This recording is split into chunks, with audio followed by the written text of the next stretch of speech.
السلام علیکم ناظرین، میں محمد اسلم حسین سیاست کی خبروں میں آپ سب کا استقبال کرتا ہوں۔ وزیراعظم نریندر مودی نے آج یعنی جمعے کو صبح 10 بجے ملک سے خطاب کیا ہے، جب ویکسین کی تعداد 1 ارب سے تجاوز کر گئی ہے۔ ویکسینیشن مہم کا حوالہ دیتے ہوئے وزیراعظم نے کہا کہ ملک نے سب کو ساتھ لے کر ہر ایک کے لیے کورونا سے پاک ویکسین کی مہم کا آغاز کیا۔ غریب، امیر، گاؤں، شہر، دور دراز ملک کا ایک ہی منتر تھا کہ اگر بیماری امتیازی سلوک نہیں کرے گی تو ویکسین میں بھی امتیازی سلوک نہیں ہو سکتا۔ اس بات کو یقینی بنایا گیا کہ VIP کلچر ویکسینیشن مہم پر حاوی نہ ہو۔ انہوں نے کہا کہ ایک طرف ہمارے ملک کے فرائض ادا کیے گئے، دوسری طرف اسے کامیابی بھی ملی۔ کل بھارت نے 100 کروڑ ویکسین کی خوراک کا مشکل مگر غیر معمولی ہدف حاصل کر لیا۔ وزیراعظم نے کہا کہ یہ کامیابی ہندوستان اور اہل وطن کی کامیابی ہے، یہ ملک کی صلاحیت کا عکاس ہے۔ 100 کروڑ ویکسین کی خوراک نہ صرف ایک اعداد و شمار ہے بلکہ یہ ملک کی صلاحیت کا بھی عکاس ہے۔ تاریخ کا ایک نیا باب بن رہا ہے۔ یہ اس نئے ہندوستان کی تصویر ہے جو مشکل اہداف طے کرنا اور ان کو حاصل کرنا جانتا ہے۔ وزیراعظم کا یہ خطاب ایک ایسے وقت میں ہو رہا ہے جب ہندوستان نے ایک دن پہلے ہی کورونا ویکسین کی 100 کروڑ خوراکیں حاصل کر کے تاریخ رقم کی ہے۔ ویکسین کی 1 ارب خوراکیں دینے کا ریکارڈ قائم کرنے والا ہندوستان دوسرا ملک ہے۔ اس سے قبل چین اپنے شہریوں کو ویکسین کی 100 کروڑ سے زائد خوراکیں دے چکا ہے۔ بالی ووڈ اداکارہ اننیا پانڈے سے نارکوٹکس کنٹرول بیورو نے جمعرات کو تقریباً 2 گھنٹے تک پوچھ گچھ کی۔ NCB نے ممبئی میں اننیا کے گھر پر چھاپہ مارا اور کروز ڈرگز کیس کی تحقیقات کے لیے اس کا لیپ ٹاپ اور موبائل فون بھی ضبط کر لیا۔ اس ماہ کے شروع میں آریان خان اور دیگر کو اس کیس میں گرفتار کیا گیا تھا۔ اننیا پانڈے کو آج یعنی جمعے کی صبح 11 بجے دوبارہ پوچھ گچھ کے لیے بلایا گیا ہے۔ جمعرات کو اننیا پانڈے اپنے والد اور اداکار چنکی پانڈے کے ساتھ NCB آفس پہنچی تھی۔ 22 سالہ اداکارہ اننیا پانڈے نے سال 2019 میں فلموں میں قدم رکھا۔ مبینہ طور پر اس کا نام 2 اکتوبر کو کروز پر منعقدہ ریو پارٹی کے دوران پکڑے گئے منشیات کیس کے ایک ملزم کی واٹس ایپ چیٹ میں سامنے آیا تھا۔ NCB کے ایک عہدیدار نے کہا کہ اس سے پوچھ گچھ کی جا رہی ہے، اس کا مطلب یہ نہیں کہ اننیا ملزم ہے۔ وزیراعظم نریندر مودی نے ہریانہ کے وزیر اعلیٰ منوہر لال کھٹر کی تعریف کرتے ہوئے کہا کہ کھٹر کی قیادت میں ریاست ہریانہ کو کئی دہائیوں کے بعد ایسی حکومت ملی جو پوری ایمانداری سے کام کرتی ہے اور دن رات کام کرتی ہے، ہریانہ کے روشن مستقبل کے لیے سوچتی ہے۔ مودی نے کہا کہ اس حکومت کو گزشتہ 5 دہائیوں کے بہترین حکومت کے طور پر جانچا جائے گا۔ وزیراعظم نریندر مودی نے میڈیا پر بھی تنقید کی اور کہا کہ میڈیا کی توجہ ایسی تعمیری اور مثبت چیزوں کی طرف کم ہو گئی ہے، لیکن کسی وقت جب ہریانہ کا جائزہ لیا جائے گا تو اس کی حکومت بہترین سمجھی جائے گی۔ انہوں نے کھٹر حکومت کے جدید انداز اور ویژن کی تعریف کی۔ پیٹرول، ڈیزل اور LPG کی بڑھتی ہوئی قیمتوں کے درمیان اتر پردیش حکومت کے ایک وزیر نے ایک عجیب بیان دیا ہے۔ وزیر نے کہا 95% ہندوستانیوں کو پیٹرول کی ضرورت نہیں ہے اور صرف ایک مٹھی بھر 4 پہیوں کا استعمال کرتے ہیں۔ مغربی اتر پردیش کے جالون میں میڈیا سے بات کرتے ہوئے ریاستی وزیر اپیندر تیواری نے کہا کہ اپوزیشن کے پاس کوئی ایسا مسئلہ نہیں ہے جس پر وہ حکومت کو نشانہ بنا سکے۔ انہوں نے کہا کہ اب سال 2014 کے اعداد و شمار پہلے اور اب لے لیں۔ مودی جی اور یوگی جی کی حکومت بننے کے بعد فی کس آمدنی دگنی ہو گئی ہے۔ انہوں نے کہا کہ جہاں تک پیٹرول اور ڈیزل کی قیمتوں کا تعلق ہے، صرف مٹھی بھر لوگ 4 ویلر استعمال کرتے ہیں اور انہیں پیٹرول کی ضرورت ہوتی ہے۔ معاشرے کے 95% لوگوں کو پیٹرول کی ضرورت نہیں ہے۔ مہاراشٹر کے وزیر نواب ملک مسلسل NCB کو نشانہ بنا رہے ہیں۔ انہوں نے شاہ رخ خان کے گھر NCB ٹیم کی آمد پر ایک بار پھر سوالات اٹھائے ہیں۔ NDTV سے گفتگو کرتے ہوئے نواب ملک نے کہا کہ صبح تمام چینلز کو بتایا گیا کہ شاہ رخ خان کے گھر پر چھاپہ مارا گیا ہے، جس کے بعد تمام چینلز وہاں پہنچ گئے اور خبریں چلنا شروع ہو گئی۔ بعد میں کہا گیا کہ ہم کچھ کاغذات پر کارروائی کرنے گئے تھے۔ اگر یہ کرنا تھا تو پھر آپ نے میڈیا کو کیوں اطلاع دی؟ کاغذی کارروائی خاموشی سے کیوں نہیں کی گئی؟ پورا ملک 100 کروڑ ویکسینیشن کا جشن منا رہا ہے۔ یہ ہدف بہت مشکل تھا، لیکن ہیلتھ ورکرز اور فرنٹ لائن ورکرز کی وجہ سے ملک نے یہ مقام حاصل کیا ہے۔ وزارت ثقافت اس جشن کو اپنے طریقے سے منا رہی ہے۔ یادگار عمارتوں کو روشن کیا جا رہا ہے۔ ترنگے میں روشن ہوئے 100 یادگاروں میں یونیسکو کی عالمی ثقافتی ورثہ سائٹس شامل ہیں۔ لال قلعہ، ہمایوں کا مقبرہ اور دہلی میں قطب مینار، اتر پردیش میں آگرہ کا قلعہ اور فتح پور سیکری، اڑیسہ میں کونارک مندر، تمل ناڈو میں مملا پورم رت مندر، راجستھان میں کھمبل گڑھ کے علاوہ بہار میں قدم نالندہ یونیورسٹی اور گجرات میں دھولا ویرا اور حیدرآباد میں چار مینار اور گولکنڈہ قلعے کو ترنگے سے روشن کیا گیا۔ بھارتیہ جنتا پارٹی کے رکن پارلیمنٹ اننت کمار ہیگڑے نے Bollywood star Aamir Khan کے اشتہار پر اعتراض جتایا ہے۔ جس میں Aamir Khan tyre company CAT limited کی جانب سے لوگوں کو یہ مشورہ دیتے ہوئے نظر آ رہے ہیں کہ گلیوں میں پٹاخے نہ پھوڑیں۔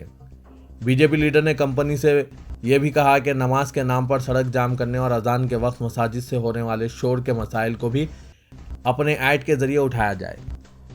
کمپنی کے MD اور CEO اننت وردھن کو لکھے گئے ایک لیٹر میں انہوں نے اس اشتہار کا نوٹس لینے کی اپیل کی، جو ہندوؤں میں غصہ پیدا کر رہا ہے۔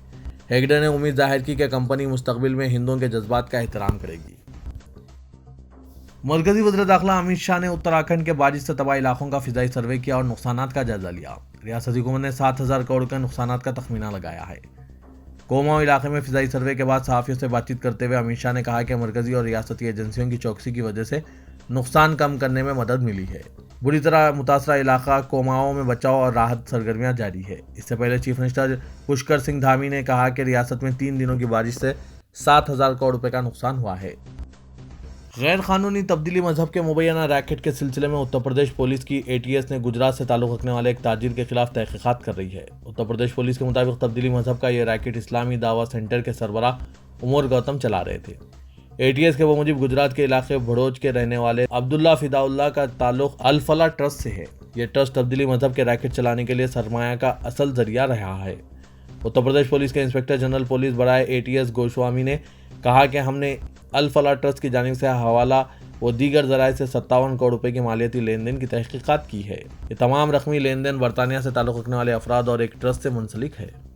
حرمین شریف کے ادارے کی جانب سے نماز جمعہ کے لیے خصوصی انتظامات مکمل کر لیے گئے ہیں۔ کورونا وائرس کے حوالے سے ضوابط میں نرمی کے اعلان کے بعد بڑی تعداد میں عمرہ زائرین اور نماز جمعہ کی ادائیگی کے لیے آنے والوں کی سہولت کے پیش نظر مسجد حرم کے مزید 50 دروازے کھولے گئے ہیں۔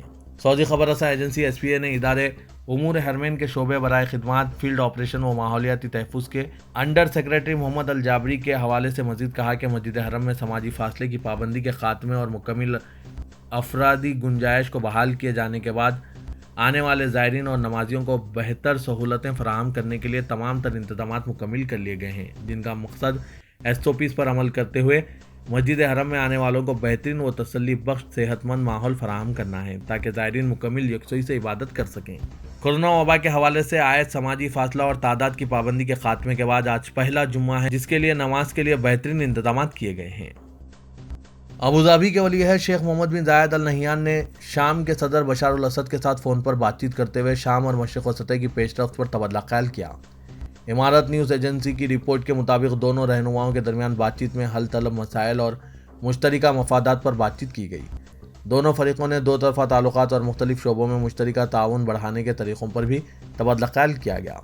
خیال رہے کہ شام میں چند سال قبل عوامی بغاوت کو طاقت کے ذریعے کچلے جانے کے بعد عرب ممالک نے صدر بشار الاسد کے ساتھ تعلقات ختم کر دیے تھے، تاہم حالیہ عرصے کے دوران اس حوالے سے پیش رفت دیکھنے میں آئی ہے۔ تلنگانہ کے director public health doctor Srinivas Rao نے کہا کہ کورونا ویکسین کے حصول میں غفلت اور لاپرواہی نقصانات کا باعث بن سکتی ہے۔ تلنگانہ میں کورونا کے جو نئے کیسز منظر عام پر آ رہے ہیں، ان میں زیادہ تر ایسے افراد شامل ہیں جنہوں نے ویکسین حاصل نہیں کیا۔ میڈیا کے نمائندوں سے بات کرتے ہوئے ڈاکٹر سرینواس راؤ نے کہا کہ ویکسین کے سلسلے میں کئی افراد تساہل کا شکار ہیں۔ انہوں نے کہا کہ کورونا سے بچاؤ کے لیے ویکسین کا حصول مددگار ثابت ہوگا۔ ڈاکٹر سرینواس راؤ نے کہا کہ ٹیکہ اندازی کے بارے میں محکمہ صحت کی جانب سے شعور بیداری مہم جاری ہے۔ کورونا کے تازہ ترین معاملات میں زیادہ ترین متاثرین ایسے ہیں جنہوں نے ایک بھی خوراک حاصل نہیں کی ہے۔ حیدرآباد پولیس کی جانب سے گاڑی سوار کے ساتھ ساتھ عقبی نشست پر سوار شخص کے لیے ہیلمٹ کو لازمی قرار دیا گیا ہے۔ قواعد پر عدم عمل آوری کی صورت میں جرمانے عائد کیے جا رہے ہیں۔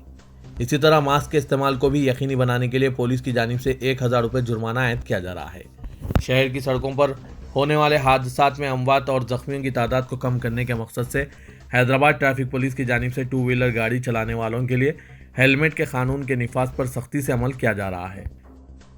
تلنگانہ کے گورنر تملی سائی سوندرا راجن نے یوم شہیدان پولیس کے موقع پر گوشا محل اسٹیڈیم میں شہداء کو خراج عقیدت پیش کیا۔ اس موقع پر منعقدہ تقریب میں ریاستی وزیر داخلہ Mohammed Mahmood Ali, director general police Mahender Reddy کے علاوہ ریٹائرڈ DGP، سینئر پولیس عہدیداران اور شہید ملازمین پولیس کے ارکان خاندان نے شرکت کی۔ ان تمام نے فرائض کی انجام دہی کے دوران اپنی جانوں کا نذرانہ پیش کرنے والے پولیس ملازمین کو خراج عقیدت پیش کیا۔ ریاستی وزیر داخلہ محمد محمود علی نے اپنے خطاب میں کہا کہ ریاست میں مؤثر پولیسنگ کی وجہ سے ہی امن و ضبط کی صورتحال بہتر ہے۔ انہوں نے مزید کہا کہ علیحدہ ریاست تلنگانہ کی تشکیل کے بعد ریاست میں ابھی تک فرائض کی انجام دہی کے دوران صرف ایک ملازم پولیس کی موت ہوئی ہے، جبکہ جاریہ سال کسی کی بھی موت واقع نہیں ہوئی۔ انہوں نے بتایا کہ دیگر ریاستوں کے مقابل ریاست میں جرائم کی شرح انتہائی کم ہے اور مکمل طور پر ٹیکنالوجی کا استعمال کیا جا رہا ہے۔ تعمیر ملت کی جانب سے جلسہ یوم صحابہ رحمۃ اللہ علیہ کا چنچل گوڑہ جونیئر کالج گراؤنڈ میں بصدارت جناب محمد ضیاء الدین نیئر صدر کل ہند مجلس تعمیر ملت انعقاد عمل میں لایا گیا۔ حافظ و قاری محمد مسرور احمد کی خراج کلام پاک سے جلسے کا آغاز ہوا۔ محمد ضیاء الدین نیئر نے اپنے صدارتی خطاب میں کہا کہ محسن انسانیت صلی اللہ علیہ وسلم نے اسلام کی دعوت دی ہے۔ آپ صلی اللہ علیہ وسلم کا پیغام کسی خاص خطے، کسی خاص قبیلے یا کسی خاص علاقے کے لوگوں کے لیے نہیں بلکہ ساری انسانیت کے لیے تھا۔ محمد ضیاء الدین نیئر نے کہا کہ حضور اکرم صلی اللہ علیہ وسلم نے ساری انسانیت کی فلاح و بہبود کے لیے دعوت دی اور آپ صلی اللہ علیہ وسلم کے صحابہ اکرام رضی اللہ تعالیٰ عنہ نے سخت آزمائشوں اور مصیبتوں کے باوجود اللہ کے محبوب صلی اللہ علیہ وسلم کے پیغام کو عام کرنے کے لیے کوئی کسر نہیں چھوڑی۔ انہوں نے کہا کہ مسلمان فضول خرچی سے اجتناب کریں، قرآن فہمی کو عام کرنے پر توجہ مبذول فرمائیں اور علماء اکرام جو نصیحت فرماتے ہیں اس پر عمل کریں۔ 30واں جلسہ رحمت العالمین صلی اللہ علیہ وسلم زیر اہتمام مجلس بچاؤ تحریک 23 اکتوبر بروز ہفتہ بعد نماز عشاء چنچل گوڑہ جونیئر کالج گراؤنڈ پر زیر نگرانی محمد مجید اللہ خان فرحت منعقد ہوگا۔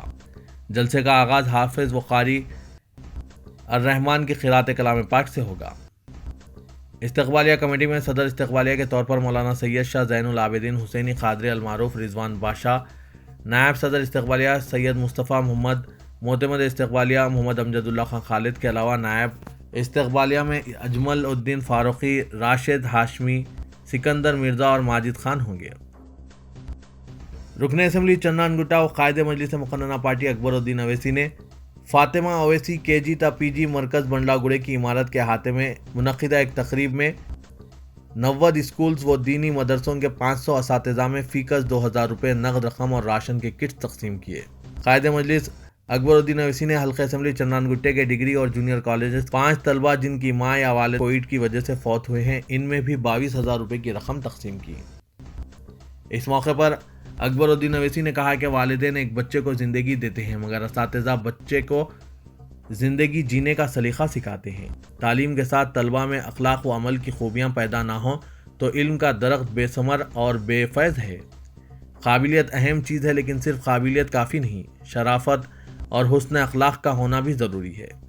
سماج کی تعمیر میں اساتذہ کا رول انتہائی اہم ہے۔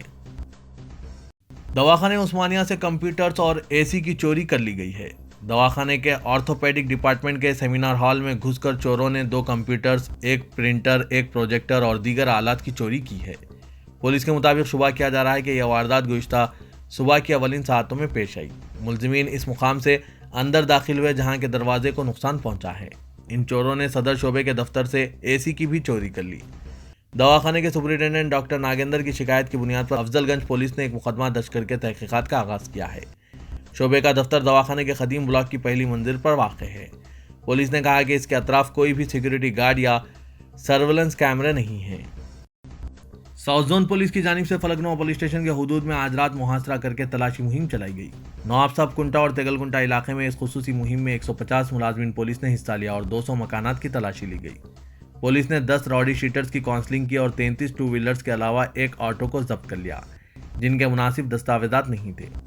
پولیس عہدیداروں نے کہا کہ ان گاڑیوں کے مالکین کی جانب سے دستاویزات دکھانے پر گاڑیاں ان کے حوالے کر دی جائے گی۔ پولیس عہدیدار نے عوام سے خواہش کی کہ گاڑیوں کی خرید و فروخت کے وقت ٹرانسفر یعنی مالکین کی تبدیلی کا عمل مکمل کریں، بصورت دیگر انہیں گاڑی کے سرقہ ہونے کی صورت میں مشکلات پیش آ سکتی ہے اور مالک کا نام تبدیل نہ کرنے کی وجہ سے گاڑی فروخت کرنے کے بعد بھی سابق مالک کے نام پر ہی چالانات آ سکتے ہیں۔